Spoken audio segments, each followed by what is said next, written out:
manière dont il a conduit les choses. Nous bénissons le nom du Seigneur pour tout ce qu'il fait. Le Seigneur veut nous permettre vraiment d'aller toujours plus en avant, prendre le temps comme ça de s'arrêter pour mettre les choses à plat. Ma prière vraiment c'est que tout soit venu à la lumière et que en sortant de la réunion, que rien ne soit resté encore dans les cœurs, dans l'âme, comme la parole de Dieu dit, et ne vienne troubler quelqu'un. Donc vraiment c'est une grâce de prendre un temps comme ça pour mettre tout à plat. De mon côté également, par la grâce du Seigneur, bon, je vais commencer déjà par également demander pardon à tous ceux et celles pour qui je n'ai pas été suffisamment disponible, que le Seigneur puisse m'accorder la sagesse de bien équilibrer la vie de famille, le travail pour l'instant, et également l'appel de Dieu. Que vraiment tout ça puisse être équilibré pour que le Seigneur me permette de ne pas manquer de temps pour l'un ou pour l'autre. Donc si c'est arrivé déjà, vraiment je vous demande pardon. J'essaie de gérer du mieux que je peux. Il y a certainement encore de l'amélioration à faire pour avoir la bonne mesure, le bon ajustement pour être disponible autant que les bien-aimés ont besoin de moi. Donc, vraiment que le Seigneur nous aide à aller de l'avant, à réjouir toujours le cœur de Dieu.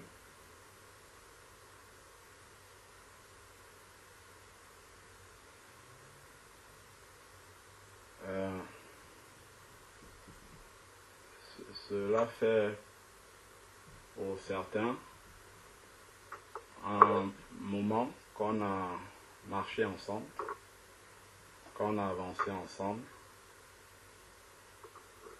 et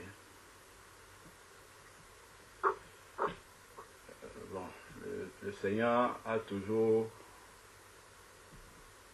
mis une certaine retenue dans mon cœur pour essayer de m'effacer au maximum. Et bon, parfois, ça peut amener la confusion aussi. Donc, on ne comprend pas très bien comment parfois je peux me positionner.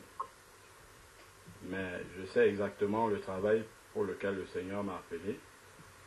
Et j'essaye du mieux, avec l'aide de beaucoup de prières dont j'ai besoin particulièrement pour pouvoir avancer dans ce travail-là. Donc vraiment, mes frères et sœurs, priez pour nous. On a vraiment besoin de vos prières parce que plus justement le travail du Seigneur avance,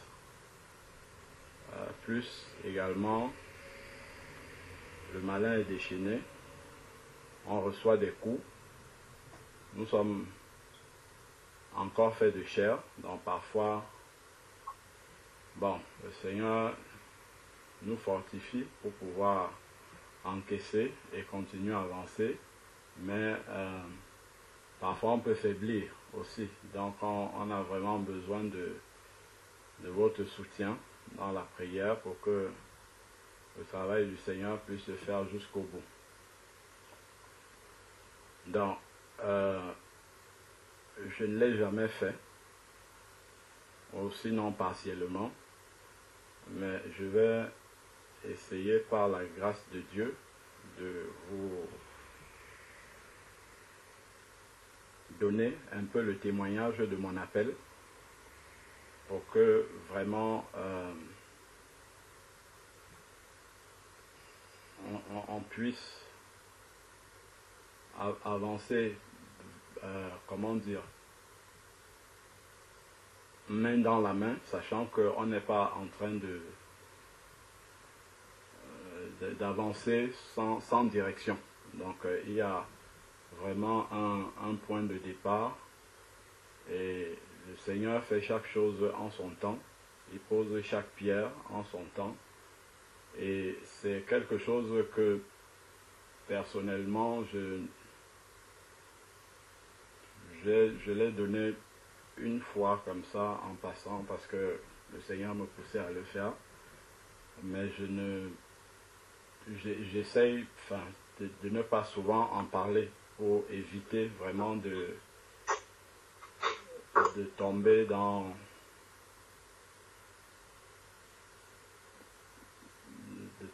l'orgueil.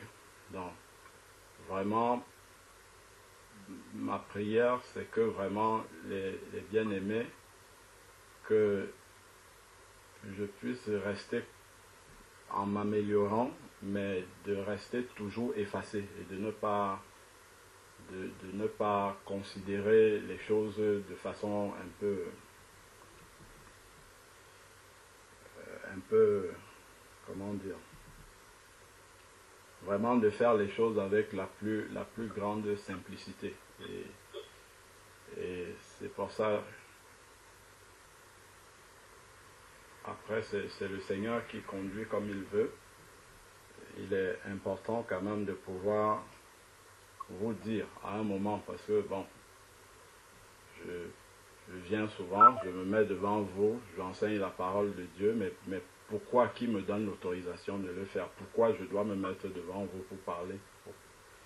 C'est à un moment donné, il faut bien expliquer aux frères et sœurs d'où ça vient, comment est-ce que le Seigneur a conduit les choses pour qu'il en soit ainsi. Et simplement continuer à avancer. Il ne faudrait pas que ça soit qu'on s'arrête là-dessus, c'est simplement qu'il faut que ça soit dit et qu'on sache que voilà, on n'est pas parachuté comme ça, c'est vraiment quelque chose que le Seigneur a conduit. Alors, je vais commencer par lire un premier verset dans la parole de Dieu. C'est dans 2 Corinthiens chapitre 12, verset 6.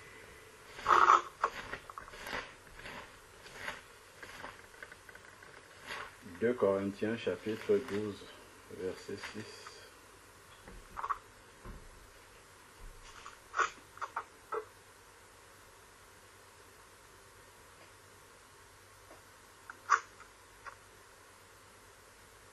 Il est écrit, 2 Corinthiens chapitre 12, verset 6. Si je voulais me glorifier, je ne serais pas insensé, car je dirais la vérité. Mais je m'en abstiens de peur que quelqu'un ne m'estime au-dessus de ce qu'il voit ou entend de moi. Donc, c'est un peu ce verset-là qui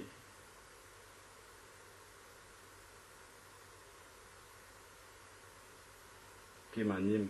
C'est-à-dire que j'essaye vraiment d'être au milieu du peuple et de ne pas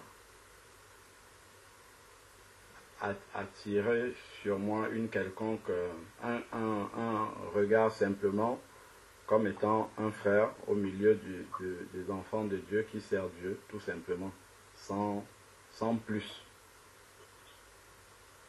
Dans juste ce que les bien-aimés peuvent voir de moi, c'est suffisant pour...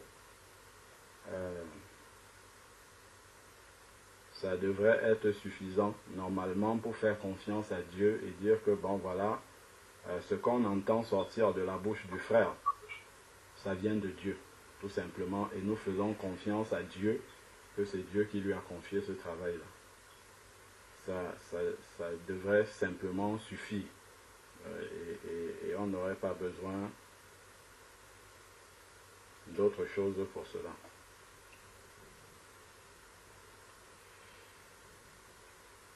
Donc à la base, je suis né de nouveau en 2008. Je crois que c'était au début de l'année 2008.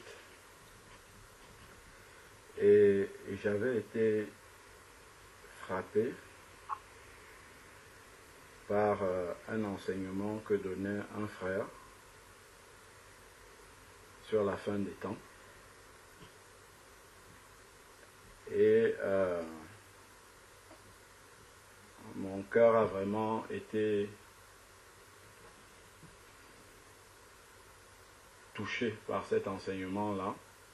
Et j'ai commencé à creuser la parole de Dieu parce que je n'avais jamais entendu parler de la fin des temps, du retour de Jésus, tout ça.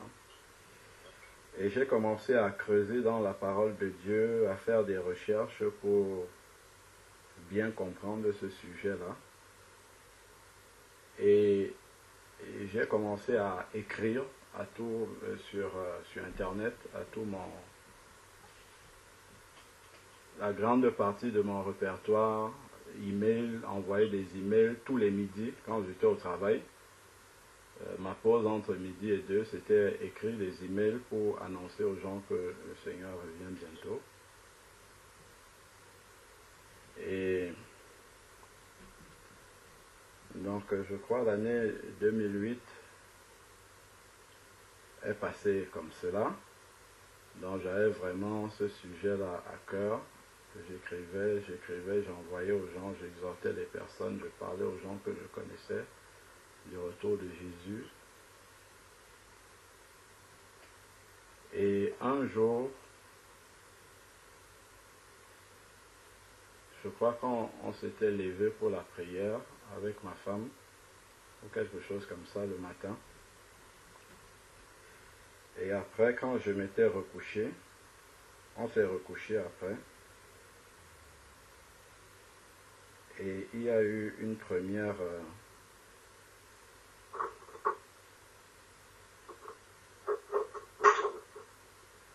donc on était couché dans la chambre. Et après, je me suis senti sur le lit comme devenu raide. Raide complètement. Je n'arrivais plus à bouger la main et le corps.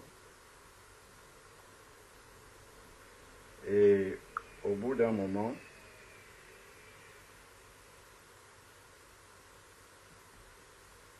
j'ai pu déplacer la main dans le sommeil comme ça.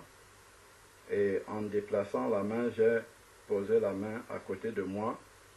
Normalement, mon épouse était couchée à côté de moi. Mais quand j'ai posé la main comme ça, il n'y avait personne à côté. Et j'ai ouvert les yeux. Et quand j'ouvrais les yeux comme ça, c'était comme lorsqu'on ferme les yeux pendant longtemps. Et quand on ouvre les yeux, c'est flou d'abord, progressivement, et après ça s'éclaircit. Et quand ça s'éclaircissait comme ça, et là j'ai vu devant moi, il y avait le ciel qui était bleu, et en dessous, c'était comme une nappe un peu noire. C'est resté comme ça pendant un moment où je voyais le ciel comme ça. Et au bout d'un instant, mes yeux se sont ouverts complètement. Et yeux dans les yeux comme ça, ma femme était réveillée aussi, elle me regardait dans les yeux. Et elle me demande, est-ce que tu as entendu quelqu'un entrer dans la maison? Je lui dis non, personne n'est entré dans la maison. Elle me dit si, quelqu'un est entré dans la maison, il a parlé, j'ai entendu ce qu'il a dit. Et elle commence à me dire ce qu'elle a entendu. Et la personne avait parlé en anglais. Et si je me souviens de ces paroles, c'était would you like to be my children? Voulez-vous être mes enfants? Et elle me dit qu'elle essayait de répondre et ça ne sortait pas. Elle a essayé, ça ne sortait pas. Et après, je crois qu'elle s'est levée et en ouvrant les yeux, elle me regardait dans les yeux également. Et je lui dis que moi, à cet instant précis-là, j'étais complètement raide. Je voulais bouger la main, bouger le pied, me déplacer et je n'arrivais pas à le faire.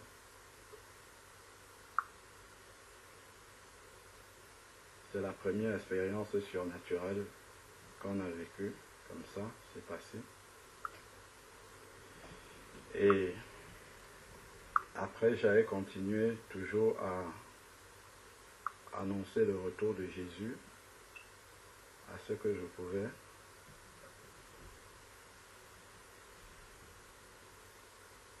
Et j'avais eu à cœur, parce que j'ai un de mes frères de sang, que je suis directement, avec qui on a eu un parcours un peu commun. On a été au Maroc notamment, étudiant ensemble là-bas, ainsi de suite. Donc j'étais assez proche de ce frère-là, de mon frère de sang. Et je m'étais converti, et en entendant vraiment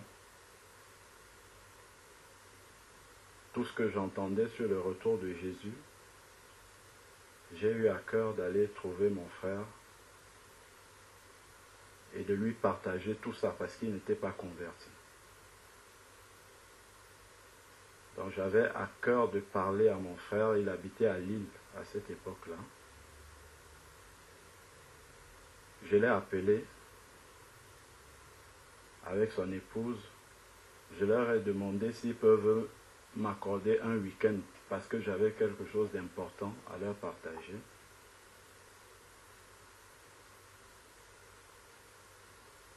Donc ça faisait peut-être 1 an que j'étais converti. Donc mon frère, c'est quelqu'un qui aime beaucoup la vie, qui aime les sorties, voilà. Et ils m'ont donné une date, un week-end, pour me rendre à Lille là-bas. Et quand j'étais parti, 1 semaine avant comme ça, mon frère, lui, il était venu en Île-de-France ici.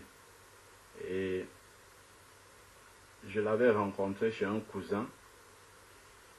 Et il parlait d'aller en boîte de nuit et tout ça. Il était vraiment très entraîné là-dedans.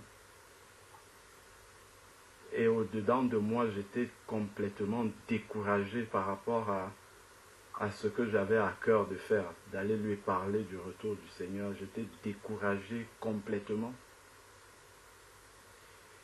Et quand je suis rentré, je crois que c'était la même nuit ou bien les jours d'après, le Seigneur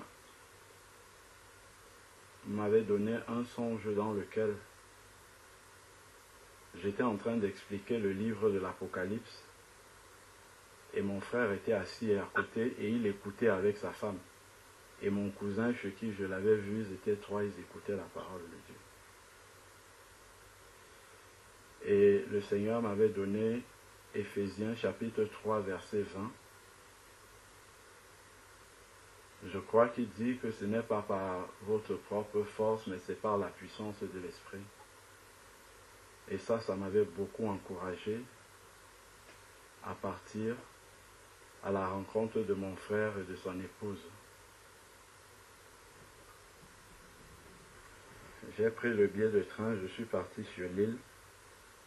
Et c'est la seule chose que j'avais là-bas pour faire, c'était juste leur parler du retour de Jésus et leur dire que le Seigneur les aimait, qu'il fallait qu'ils se convertissent.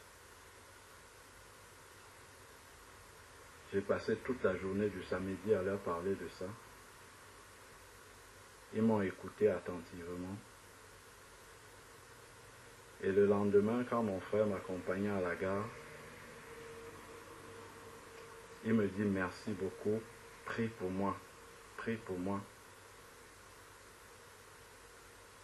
Et c'est une parole qui ne sort jamais de la bouche de mon frère, parce que Dieu c'est un peu loin, ça ne sort pas de la bouche de mon frère. Je suis rentré étant encouragé par ce qu'il m'avait dit. Et j'ai décidé de prendre un temps dans le jeûne et la prière pour demander au Seigneur de continuer le travail qu'il avait commencé dans la vie de mon frère.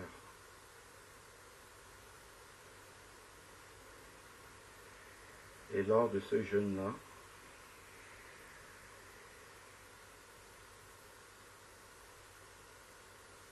je me suis levé un matin pour prier.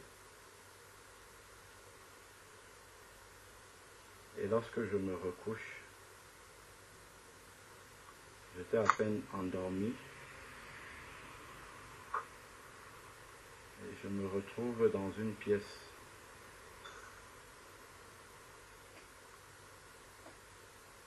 Une pièce dans laquelle il y avait une table au milieu, une table basse.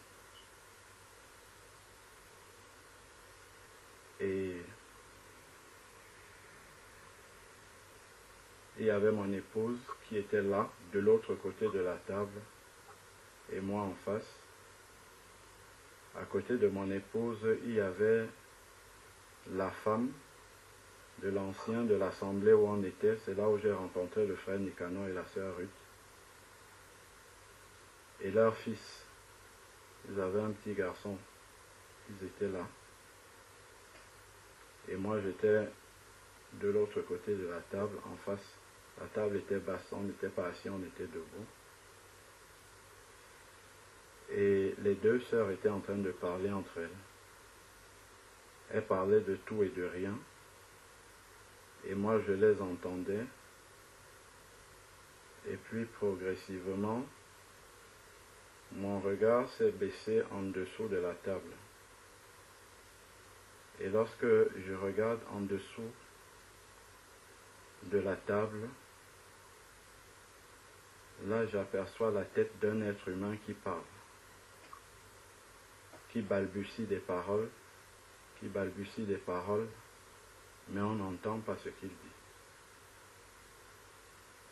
Mais il n'arrête pas de parler, il parle, on n'entend pas ce qu'il dit. Et là,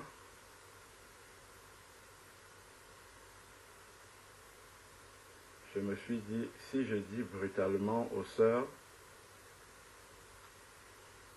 qu'il y a la tête d'un être humain sur la table qui parle, elles risquent d'être effrayées. Donc je leur ai demandé de se reculer un peu. Et ensuite, je leur ai dit, regardez sous la table, est-ce que vous voyez quelque chose? Et donc elles ont vu également cette tête-là qui parlait, qui ne s'arrêtait pas. Et à ce moment-là, on était encore très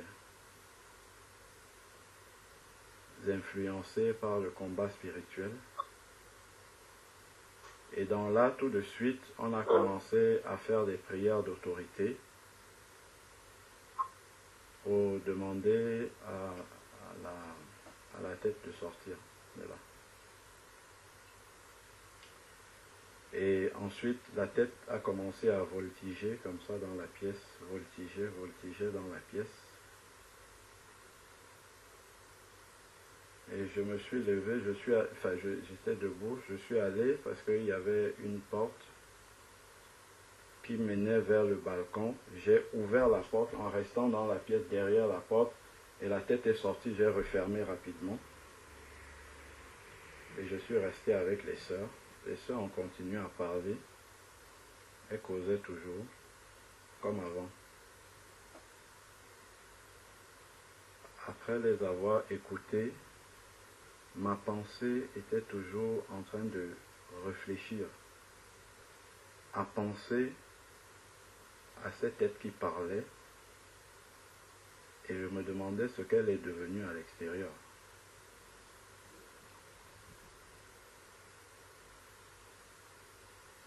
Et j'ai dit aux sœurs que je m'en vais voir ce que la tête est devenue à l'extérieur. J'ai pris le petit garçon qui était là, et je l'ai serré comme ça contre moi. Je suis sorti au balcon et j'ai refermé la porte derrière moi. Et je suis resté sur le balcon et je regardais décalé comme ça sur le côté. Et sur le côté, je regardais dans le ciel et là je voyais des colombes blanches qui voltigeaient dans le ciel en formant un cercle. Et la couleur du ciel était d'un bleu que je n'ai jamais vu. Et les colombes voltigeaient comme ça. Et je regardais avec l'enfant et j'étais vraiment émerveillé par le spectacle céleste que je voyais. Je suis resté comme ça pendant un moment et après je me suis décalé. J'ai décalé le regard de quelques degrés sur le côté et au loin dans le ciel, j'ai vu encore plus de colombes qui voltigeaient en formant un cercle beaucoup plus grand. Et au milieu de ce cercle-là, de ce cercle que les colombes formaient, il y avait notre Seigneur Jésus qui était là.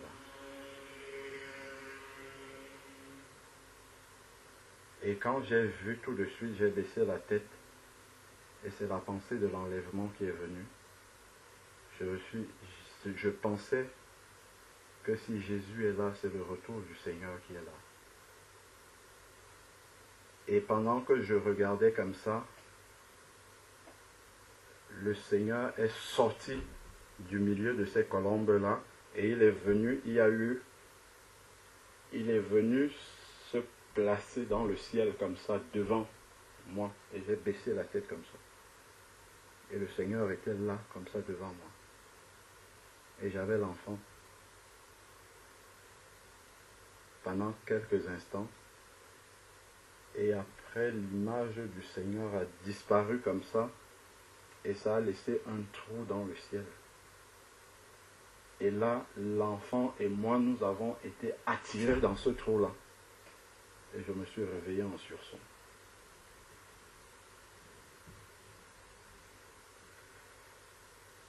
J'ai raconté ce que j'avais vu à mon épouse. Et je suis parti au travail.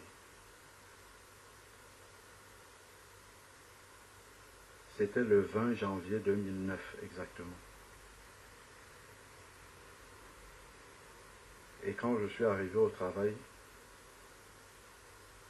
j'ai commencé tout de suite à écrire tout ce que j'avais vu.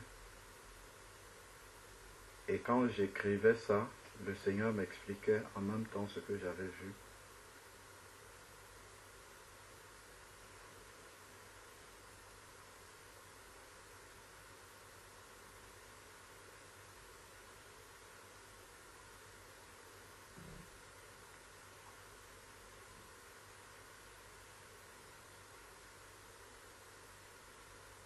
Le Seigneur me disait que ce que tu annonces sur la fin des temps, sur mon retour, c'est la vérité.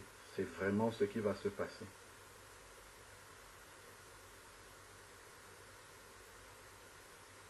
Ce que tu as vu, ça va vraiment arriver.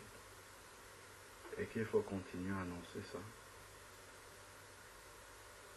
Et le Seigneur me fait comprendre que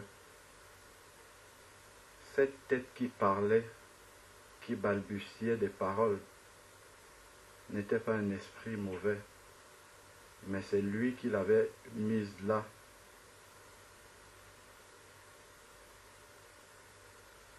Pour attirer mon attention déjà. Et pour m'appeler à l'écart, pour regarder, voir ce qui va arriver. Pour en être convaincu et parler de ça comme un enfant. C'est pour ça que l'enfant était dans mes bras.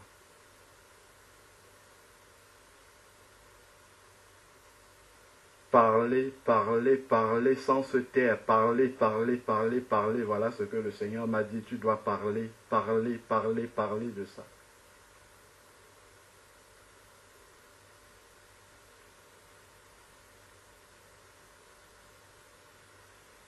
Dans la parole de Dieu, nous lisons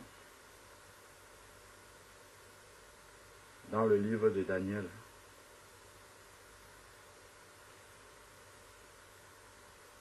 Lorsque le roi Belchazzar était en train de se réjouir avec le peuple, avec ses convives, il y a une main qui est apparue, la main de l'Éternel, et qui écrivait sur le mur des paroles que personne ne pouvait interpréter. Parfois, Dieu peut se manifester par une partie du corps, celle qui est la plus importante pour faire le travail qu'il veut faire.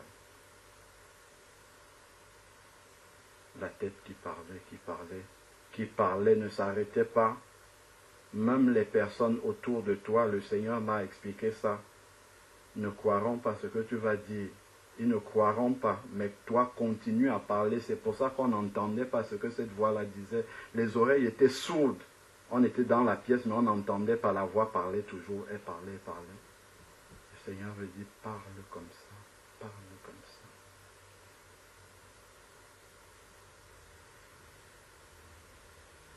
Mais je n'avais pas vraiment réalisé ce que ça signifiait à ce moment-là. Je pensais que c'était simplement un encouragement que le Seigneur me donnait pour parler de la fin des temps, tout simplement. Dire aux gens ce que je savais sur la fin des temps. Mais je n'avais pas compris que c'était un appel du Seigneur pour le servir. Je l'avais raconté à ma belle-mère qui prie, qui intercède. C'est elle qui avait dit qu'elle pense que c'est un appel du Seigneur. C'est comme ça qu'elle voit ça. Mais je n'avais pas compris ça comme ça. Le Seigneur m'avait fait connaître le frère Henri Viomura dans cette période-là. Et j'en avais parlé également au frère Henri Viomura en lui racontant ça. Il m'avait dit, trie ce qui est bon, laisse de côté ce qui n'est pas bon. Il m'avait dit, frère, peut-être tu es de ceux que le Seigneur appelle dans ces derniers temps à annoncer sa parole. C'est ça que le frère Henri Viomura m'avait dit.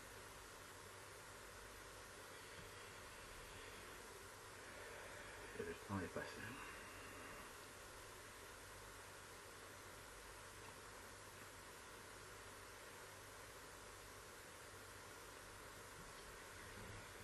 Et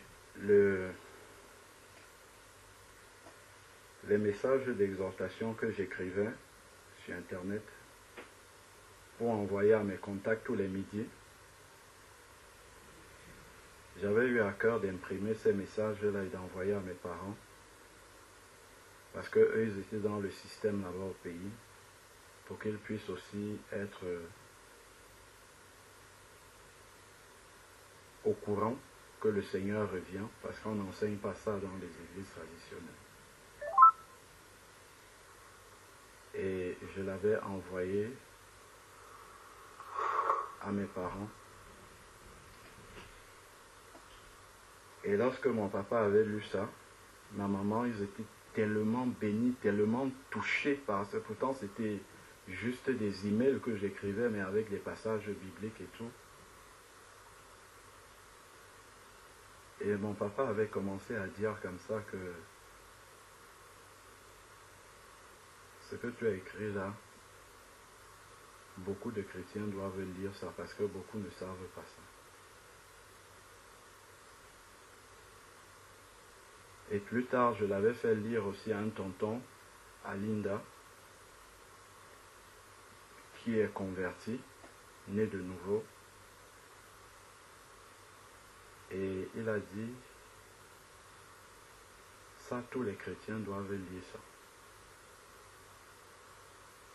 Il avait une imprimerie au pays là-bas. Et il a dit, envoie-moi la version électronique de tout ce que tu as écrit. Je lui ai envoyé. Il a imprimé ça dans son imprimerie. Et il m'a ramené plusieurs valises de cette brochure-là ici en France. Il m'a dit, j'ai fait ma part. Maintenant, à toi la suite. Donc, c'est un peu pour nous montrer vraiment le cheminement que le Seigneur fait chaque chose en son temps.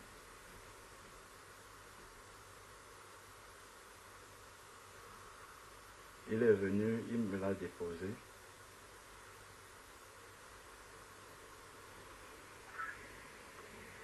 Entre-temps, on était sorti de la première assemblée où on était, après un an. Donc, quand j'avais eu cette vision-là, peu de temps après, on est sorti de l'assemblée où j'étais né de nouveau. Et le Seigneur m'a directement renvoyé à la maison. Après un an de conversion, après ça, il m'a renvoyé à la maison. Et nous sommes restés pendant un an à la maison à prier, à demander au Seigneur là où est-ce qu'il voulait nous envoyer. Et c'est pendant ces un an-là que le Seigneur m'a vraiment formé lui-même dans sa parole.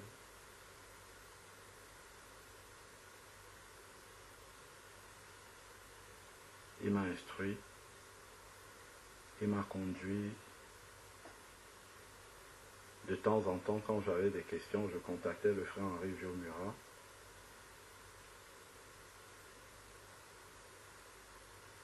Et il y a une sœur que je connaissais qui m'a invité dans son assemblée parce qu'on se disait, bon, il faut bien de temps en temps aller dans les assemblées. Et c'est pendant les un an là, où on était à la maison, que le Seigneur m'a ouvert les yeux sur l'église de maison. Et j'avais compris déjà dès le début comme ça que c'était ça que le Seigneur voulait. Que ce n'était pas les dénominations. J'avais compris ça dès ce moment-là. Et ensuite, cette soeur-là nous avait invités dans son assemblée. On est parti, on a assisté au culte. Et là-bas, c'était beaucoup de jeunes, en fait, des jeunes qui s'étaient convertis au Seigneur comme ça, qui étaient très zélés, qui se retrouvaient dans une salle pour prier ensemble.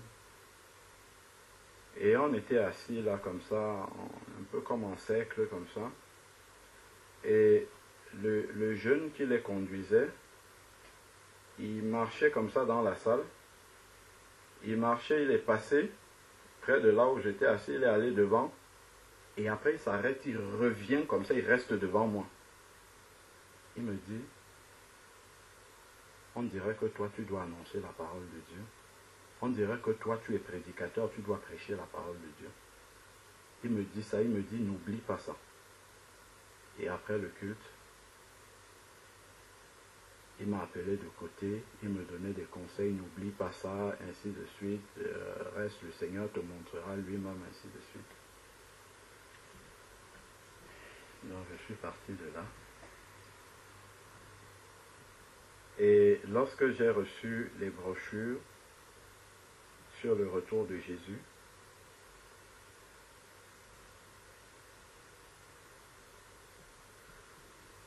la pensée que j'avais, c'était d'amener ça dans les assemblées parce que c'est là-bas que les chrétiens sont. Je me disais, comme le Seigneur a dit que le maximum de personnes doivent entendre, il faut parler, il faut ramener ça à distribuer aux chrétiens dans les assemblées. Je suis allé dans l'assemblée de cette sœur-là qui nous avait invités, là où le jeune m'avait parlé, mais il m'avait oublié déjà. Il avait oublié complètement qu'un jour il m'avait vu. Donc c'était plusieurs mois après. Je suis arrivé, j'ai suivi le culte, après je suis allé le voir. Je lui dis, j'ai voilà une brochure sur le retour de Jésus. Ça serait bien que les enfants de Dieu puissent être au courant de la fin des temps, de ce qui va arriver. Et je lui dis, voici le message, voilà la brochure. Il regarde la brochure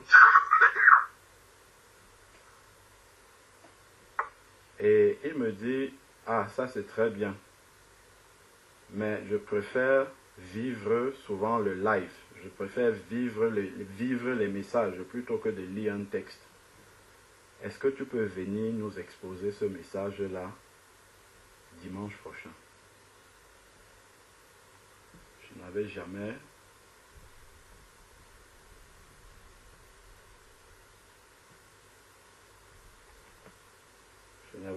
prêché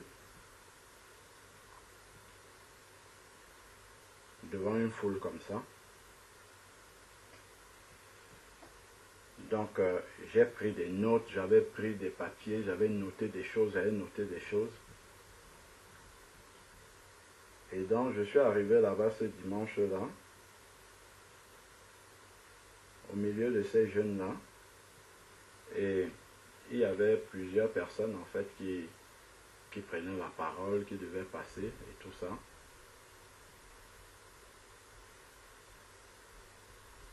Et là, il y a une sœur qui vient me parler à l'oreille. Donc moi, j'avais préparé mes notes pour prêcher pendant peut-être 1 heure, bien lire mes notes, tout ça et tout. Et une sœur vient me chuchoter à l'oreille. Elle me dit, frère, tu vas passer après en 3e position, quelque chose comme ça, ou 2e, je ne sais plus ce qu'elle m'avait dit. Et elle me dit que tu auras 20 minutes pour prêcher.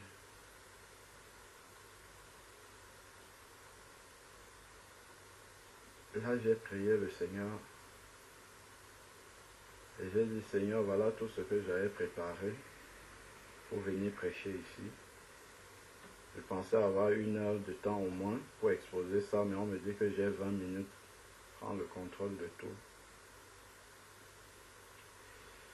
Et lorsque mon tour est arrivé de parler, j'ai pris ma Bible et les documents, j'ai posé ça comme ça sur la table et j'ai commencé à parler de ce qui venait. Et la manière dont la parole de Dieu a commencé à sortir de ma bouche, c'était quelque chose de surnaturel. Ça m'a tellement étonné de la manière dont la parole sortait de ma bouche. Les frères et sœurs étaient... Le Seigneur lui-même touchait les cœurs des personnes qui étaient en train d'entendre cette parole-là. La sœur même qui m'avait amené dans son assemblée était, parce qu'elle m'a connu païen, elle était étonnée de la manière, moi-même j'étais étonné de la manière dont cette parole-là sortait. Elle sortait.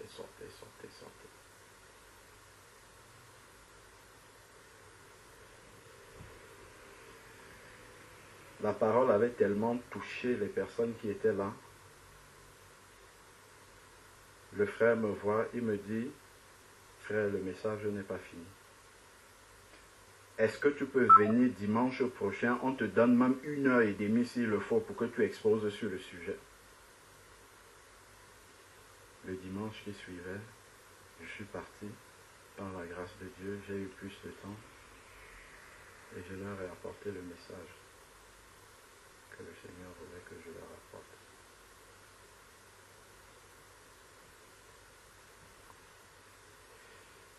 Et pendant cette période-là, après,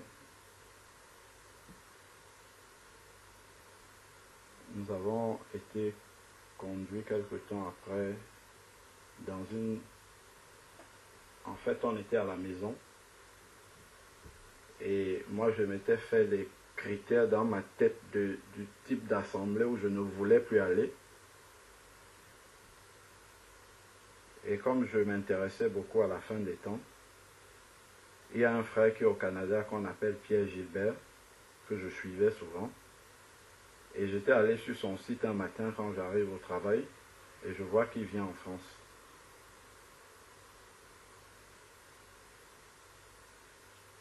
Et quand je regarde l'adresse où il va apporter ses messages, c'était à Champigny ici.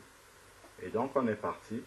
Et quand j'entre dans la salle, je suis dans une petite assemblée ici, le Seigneur commence à mettre dans mon cœur que c'est ici là que tu vas rester. Et il commence à me montrer ce que je dois faire dans l'assemblée. Tu vas commencer par le jeune homme là-bas qui est en train de projeter les chants et tout ça. Tu vas commencer par aller le voir et lui montrer comment faire ça et tout ça. Nous sommes rentrés à la maison. Ma femme avait reçu la même chose aussi. On a résisté d'abord pendant 2 mois au moins jusqu'à ce que le Seigneur, c'est là-bas que vous devez partir. Parce que ça ne correspondait absolument pas à ce que j'imaginais comme endroit où aller avoir la communion fraternelle. Donc nous sommes partis là-bas. Et j'avais pris rendez-vous avec le jeune qui projetait les chants.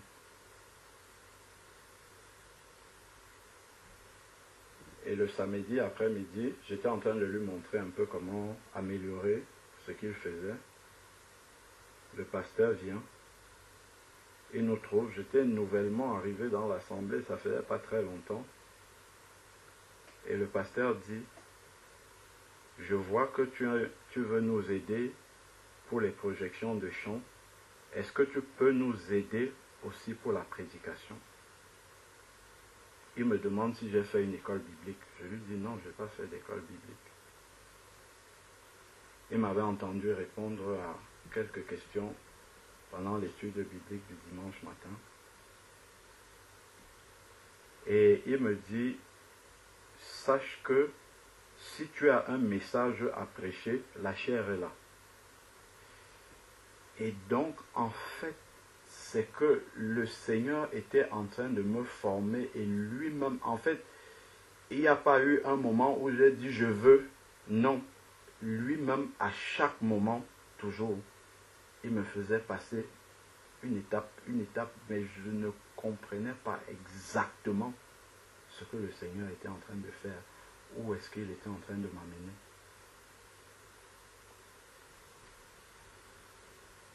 Donc, je suis resté à l'assemblée, je suis resté derrière. Tout le temps, le pasteur me voyait, mais tu n'as pas un message à apporter, la chair, elle a bien prêché. Je restais toujours dans mon coin de prière. Après, je suis tombé une fois sur, quand je faisais des recherches, sur le site de Samuel et Dorothée Adzakorzian. C'est un couple de missionnaires qui se déplacent à travers le monde entier, qui vont prêcher l'évangile. Dieu confirme par des guérisons, des paralytiques qui marchent, ainsi de suite. Mais c'est un couple de personnes vraiment simples, qui ont près de plus de 50 ans de ministère et qui vraiment sont dans la parole. Tout ce que la plupart de fausses doctrines qu'on annonce sur l'évangile de prospérité, plein de choses, ils ont des livres même dessus, ils ont écrit dessus il y a très longtemps. Et lorsque j'avais vu leurs enseignements sur Internet, c'était juste les titres de leurs enseignements, j'ai cherché leur contact, je les ai appelés et je leur ai dit que je suis intéressé par tous leurs enseignements. Et c'était beaucoup, et en plus, c'était même... Enfin, ils les vendaient. Je leur ai dit, mais pourquoi vous vendez? Je peux venir vous aider. J'ai quelques compétences en informatique pour mettre ça en ligne. Et puis ça pourra être gratuit et puis aider beaucoup de personnes. Et c'est là que eux-mêmes, ils m'invitent avec mon épouse. Ils me disent qu'une fois par mois, ils font des réunions chez eux. C'est à Chambéry, c'est dans une ville à côté de la Suisse là-bas. Nous sommes allés là-bas, c'était en 2010 à Chambéry. c'était en église de maison, chez eux, où ils recevaient quelques chrétiens. On était une petite dizaine à peu près. C'est là-bas que le Seigneur m'a enseigné sur l'adoration. Parfois on arrivait, on faisait 3 heures, 4 heures d'adoration, où Dieu se glorifiait vraiment au milieu des saints. Il y avait des paroles de connaissance, et c'était dans la saine doctrine vraiment. Et à côté de ça, on les aidait aussi dans les tâches missionnaires. Ils envoyaient des livres en Afrique, des CD en Afrique gratuitement, tout ça. On les aidait à faire ça. Le Seigneur, pendant 2 ans, à peu près une fois par mois, on allait là-bas. Le Seigneur m'a formé auprès d'eux. La femme, elle était en Suisse, ici. Elle avait laissé son travail. Elle est partie en Afrique, là-bas, avec son mari, pour être missionnaire. Elle a laissé sa vie d'ici là pour aller cuisiner au feu de bois. Donc, au travers de leur expérience là-bas, ce qu'ils ont vécu, comment ils ont commencé leur ministère petit, où ils prêchaient sous un arbre. Il y avait 2 ou 3 sous là qui écoutaient, jusqu'aujourd'hui où ils remplissent les stades avec des guérisons, des prodiges, tout ça. Le Seigneur a permis que je puisse écouter, poser des questions. Pendant 2 ans, aller là-bas, un week-end par mois, écouter, être formé vraiment dans la parole, écouter. Ça a duré comme ça pendant un moment.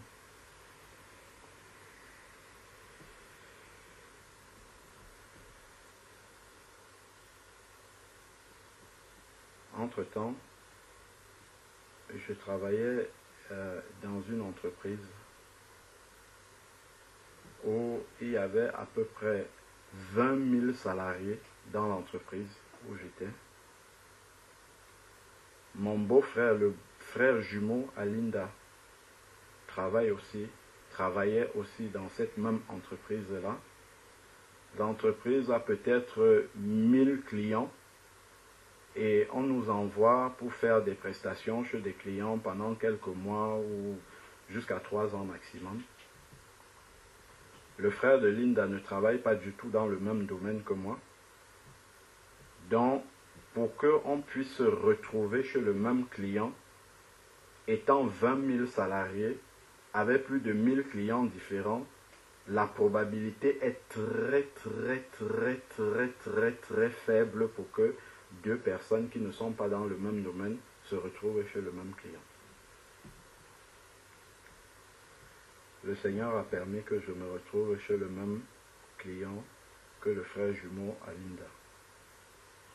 Et on restait ensemble tous les midis. On partageait le repas ensemble et on parlait.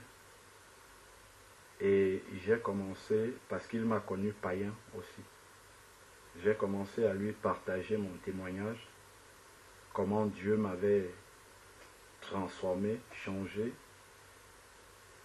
Et cette mission-là, qui a été l'une des plus courtes que j'ai faites, elle a duré 6 mois. J'ai terminé cette mission-là en décembre. Début janvier, le frère de Linda lui-même, il m'appelle, il me dit, je veux donner ma vie au Seigneur, est-ce que tu peux me baptiser? Ça m'a fait trembler. Ça m'a fait trembler. Il avait compris déjà qu'un disciple, pas forcément un pasteur, peut baptiser, et il est venu me demander ça. Ça, c'était encore le Seigneur qui commençait à me montrer en fait dans quel chemin je dois aller. Je lui ai dit, ok, j'ai compris, donne-moi du temps. J'ai commencé à prier pour demander, Seigneur, est-ce que je peux vraiment faire ça? Par la grâce de Dieu, le Seigneur m'a convaincu. Je l'ai conduit dans les eaux du baptême. C'est la première personne que j'ai conduit dans les eaux du baptême. Je crois que c'était en 2011, début 2011.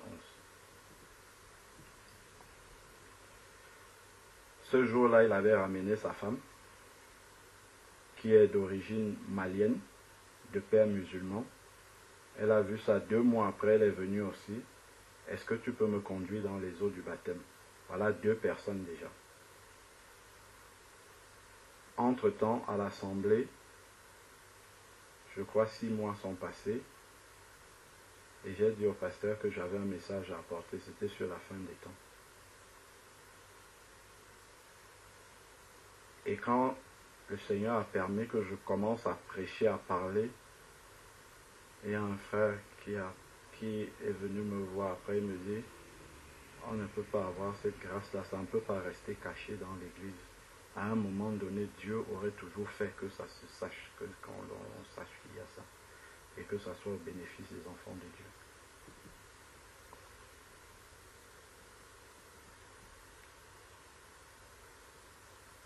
Donc, j'ai commencé à prêcher de temps en temps à l'assemblée. Il y avait un service ils appelaient ça la matinale. C'était un service de prière de 6h à 9h. J'ai commencé à aller à ce service-là. Il passait quasiment le temps à prier seulement. Et de temps en temps, le frère, c'était un frère vraiment âgé, hein, plus de la cinquantaine, qui conduisait l'intercession. Et ce frère-là, de temps en temps, il lisait des psaumes ou bien des passages de la Bible qu'il avait reçus, et puis c'était tout.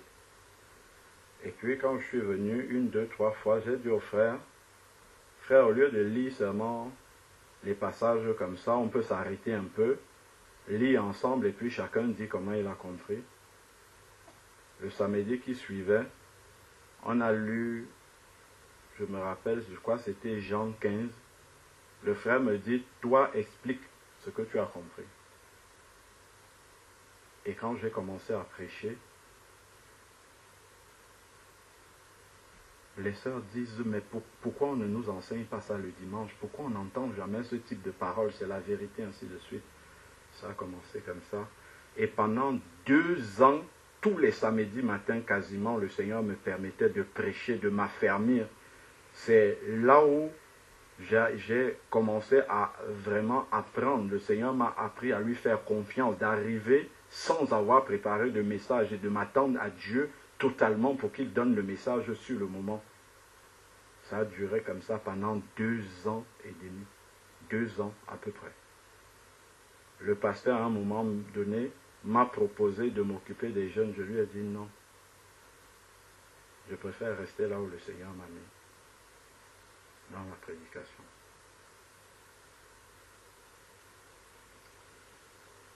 En 2011,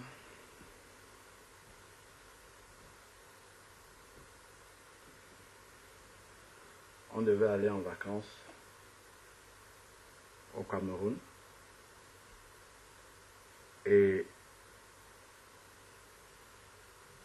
depuis que j'étais converti, je n'étais jamais allé là-bas. J'avais à cœur de pouvoir annoncer le retour de Jésus là-bas. Et c'était de plus en plus fort dans mon cœur. J'ai pris contact avec un pasteur là-bas que ma belle-mère connaît. Et on a commencé à organiser un séminaire sur le retour de Jésus. Les images sont d'ailleurs sur YouTube, c'est une des anciennes vidéos. C'était en 2011. Novembre 2011.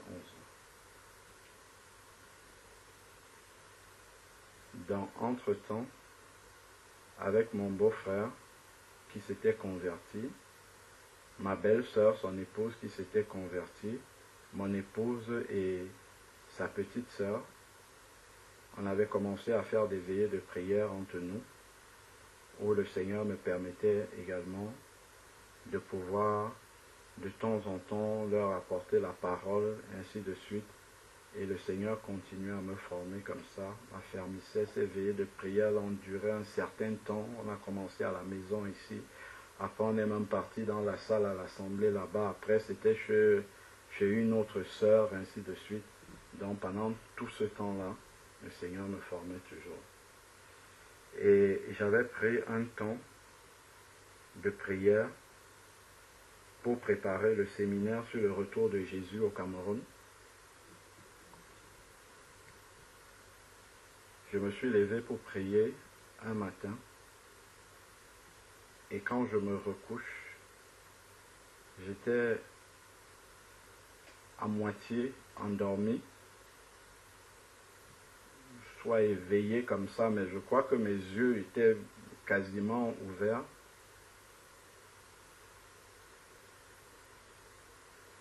Et là, je me retrouve dans la ville de Douala, où je devais apporter la parole de Dieu. Je me retrouve là-bas, dans un quartier, et j'étais là. Et après, il y a un aigle qui vient comme ça, qui se pose devant moi. Et l'aigle se pose devant moi comme si je devais monter dessus. Je me suis avancé, je suis monté sur le dos de l'aigle. Et l'aigle a commencé à partir et à s'élever au-dessus de la ville. Il s'est élevé au-dessus de la ville.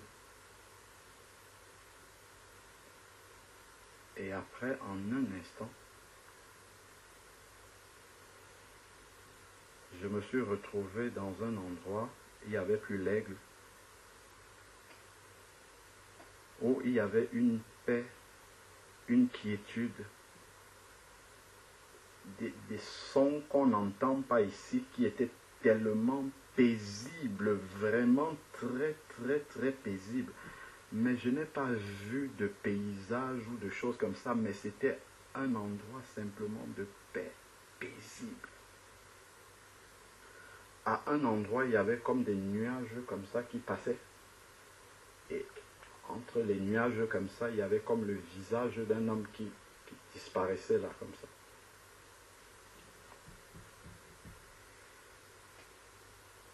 Et là, j'ai entendu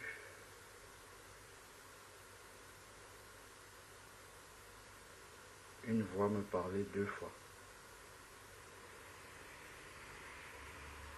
Et voilà la phrase que cette voix-là a prononcée. Je suis le je suis. Une première fois. Je suis le je suis. Une deuxième fois. Et ça s'est arrêté.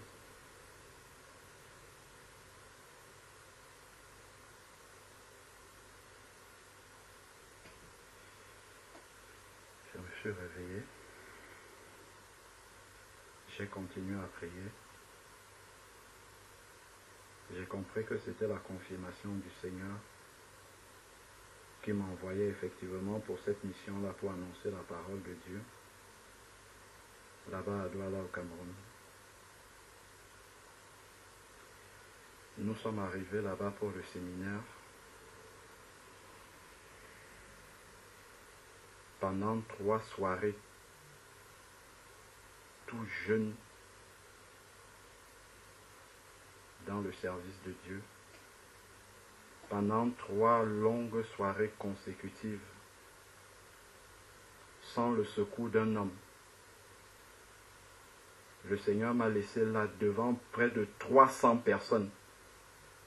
Prêcher la parole, prêcher la parole, prêcher la parole devant des pasteurs, devant des personnes affermis dans le Seigneur qui étaient bouleversés par ce qu'ils entendaient. Pendant 3 soirées comme ça. Prêcher la parole, prêcher la parole. C'est à l'issue de ce séminaire qu'un frère était venu me voir. Après, il me dit, frère, ce que tu annonces là, ça doit faire le tour du monde. Il faut que tu aies une chaîne de télévision. Et j'avais dit non. Dans mon cœur, j'avais dit non. J'expliquais à des bien-aimés que longtemps après que être en Jésus, la chaîne existe dans mon cœur, cette parole-là est revenue, il faut que tu aies une chaîne de télévision pour diffuser la parole de Dieu. Donc voilà vraiment comment le Seigneur a confirmé lors de ce moment-là, où j'étais seul comme ça, tout seul devant près de 300 personnes pendant 3 soirées.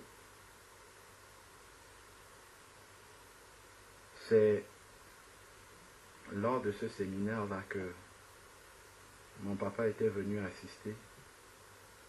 Et il y a mon petit frère Yannick qui est sur le forum aussi, qui venait en vacances. Mon papa est quitté de là pour aller le prendre à l'aéroport et au lieu de le ramener à la maison, il l'a ramené au séminaire. Il a écouté la fin du premier jour et il a souhaité venir les autres jours et le dernier jour il s'est converti à Jésus.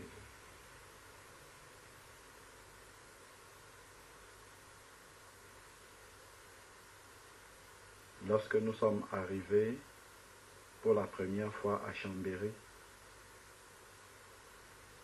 chez le couple missionnaire à Dzakorzian,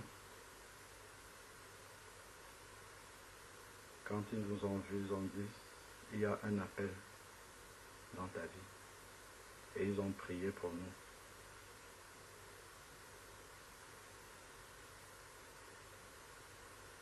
Il y a une maman récemment, qui est une maman d'intercession, qui a laissé son travail, qui vit au Burkina Faso,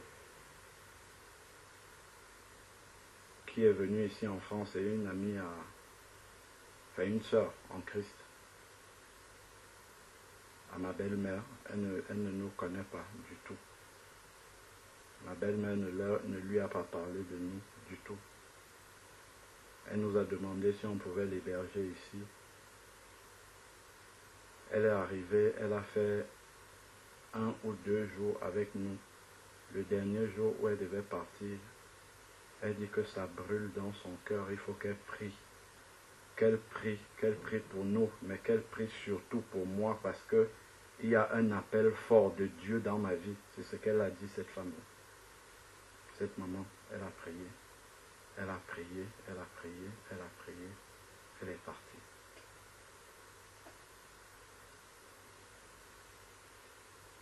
Ma belle-mère, récemment, a eu un songe.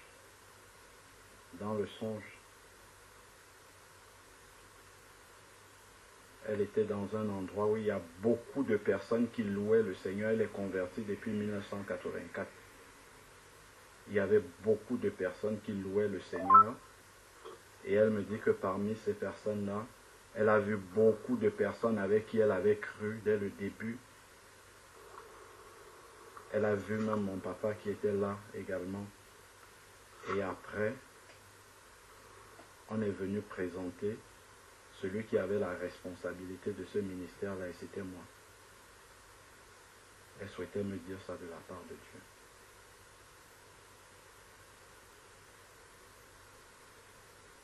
Et donc après, en 2012, après tout ce temps-là, en décembre 2012,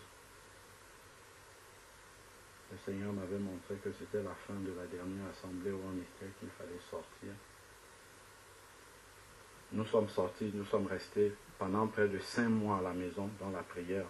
En sortant, je ne savais pas où est-ce que j'allais, mais je n'ai pas cherché d'assemblée. Je suis resté simplement au pied du Seigneur. Et c'est là que le Seigneur a commencé à amener des personnes. On s'est réunis 2, 3. On a commencé à prier. L'assemblée de maison a commencé. Et le Seigneur a commencé à conduire toutes choses. Entre le 20 janvier 2009, où vraiment j'ai reçu l'appel de Dieu, et le moment où je suis entré véritablement dans cet appel-là, juin 2013, il y a 4 ans et demi. 4 ans et demi de formation, pas dans une école de théologie, mais au pied du Seigneur, qui m'a conduit dans différents endroits. C'est lui-même à chaque fois qui amenait une personne, une situation, pour me mettre à l'épreuve, pour commencer à me tester, à me former. Il y a eu des épreuves, il y a eu beaucoup de choses au travers desquelles le Seigneur m'a formé jusqu'à ce que le moment de commencer ce travail-là arrive. Mais je sais que là, pour le moment-là, il y a encore des choses dans ma vie qui ne sont pas, qui doivent être mis au second plan pour être totalement, vraiment dans la l'appel du Seigneur complètement comme le Seigneur veut. Donc voilà un peu comment le Seigneur m'a permis de cheminer depuis le moment où il m'a appelé jusqu'aujourd'hui où il me permet de me tenir devant vous pour vous parler de sa part.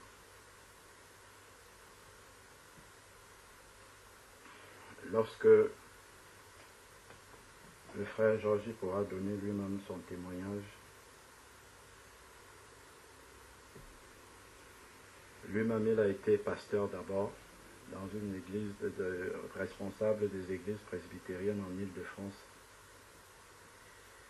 Et lorsque le frère était venu pour son baptême, Dieu lui avait montré des choses déjà qui devaient se passer. Et les choses se sont passées exactement comme il avait vu. Je ne vais pas raconter. S'il veut raconter, lui-même il va raconter. Mais simplement, ce que je voulais mentionner, c'est que dès que le frère est sorti de l'eau du baptême, je ne le connaissais pas. Dès qu'il est sorti de l'eau du baptême, il y a une parole que Dieu a mise dans ma bouche. C'est qu'il y aura une église de maison chez lui et il va s'en occuper.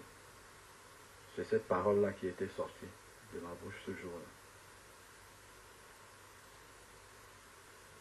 De même, le frère Calix, quand il est sorti des eaux du baptême, à l'instant où il est sorti, il y a une parole que Dieu a mise dans ma bouche. Dieu t'appelle à enseigner sa parole. Et il y a une sœur qui avait reçu Ésaïe 6. Qui enverrai-je? Qui parlera pour nous? Qui marchera pour nous? Il y a peut-être d'autres frères qui ont reçu des appels de Dieu, mais voilà 2 frères. Dès qu'ils sont sortis des eaux du baptême, voilà ce que le Seigneur avait mis dans ma bouche. Je leur avais dit ça. Après, maintenant, peut-être, le Seigneur a confirmé à eux-mêmes, dans leur parcours, comment est-ce que les choses devaient se mettre en place. Mais voilà un peu l'itinéraire que le Seigneur m'a permis de parcourir. Je pourrais prendre le temps, à la lumière des Écritures, avec plusieurs versets pour vous expliquer. Là, j'ai expliqué les aspects du témoignage pratique. Et dans la parole de Dieu, il y a plusieurs passages qui montrent ces expériences-là, notamment l'expérience de Paul, de 2 Corinthiens chapitre 12, où il a été ravi dans le ciel, où il a entendu des paroles ineffables qui n'est pas permis à un homme d'entendre. Mais Dieu a mis une écharpe pour qu'il ne puisse pas s'enorgueillir.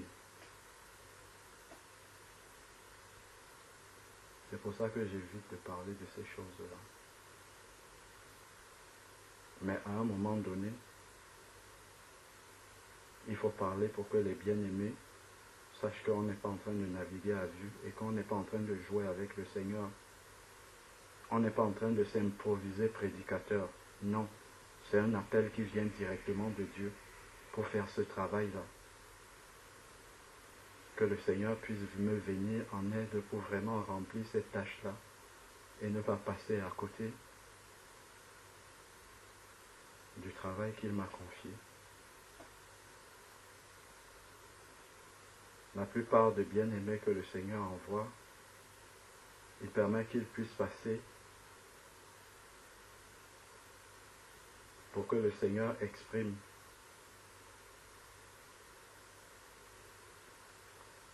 par ma bouche les fondements de la repentance, les fondements de la foi, les fondements de la marche. Il y a des versets bibliques quand Paul dit « Ne suis-je pas apôtre? N'ai-je pas vu le Seigneur ?» Ce sont des critères pour être apôtre. Mes critères pour être docteur. Je sais exactement l'appel que j'ai reçu de Dieu, mais j'évite d'en parler. Je ne veux pas. Je ne veux pas que les hommes puissent attacher de l'importance à ça. Mais juste par respect, parfois je laisse que les frères piétinent cet appel-là. Mais je préfère rester petit au milieu des frères, petit, tout petit, ne pas faire parler ça, non, Seigneur. Non. Restez toujours tout petit et faire humblement le travail du Seigneur. Mes frères, aidez-moi simplement dans cette tâche-là, à rester toujours petit au milieu de vous, je vous en supplie.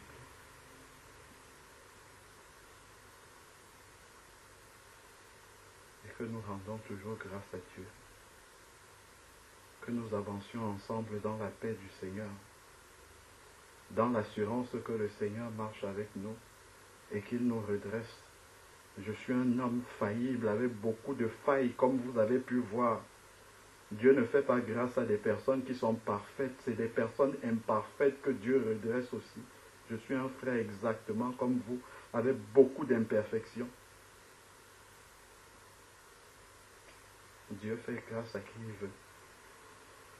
Avançons simplement, nourrissons-nous de la parole du Seigneur et grandissons.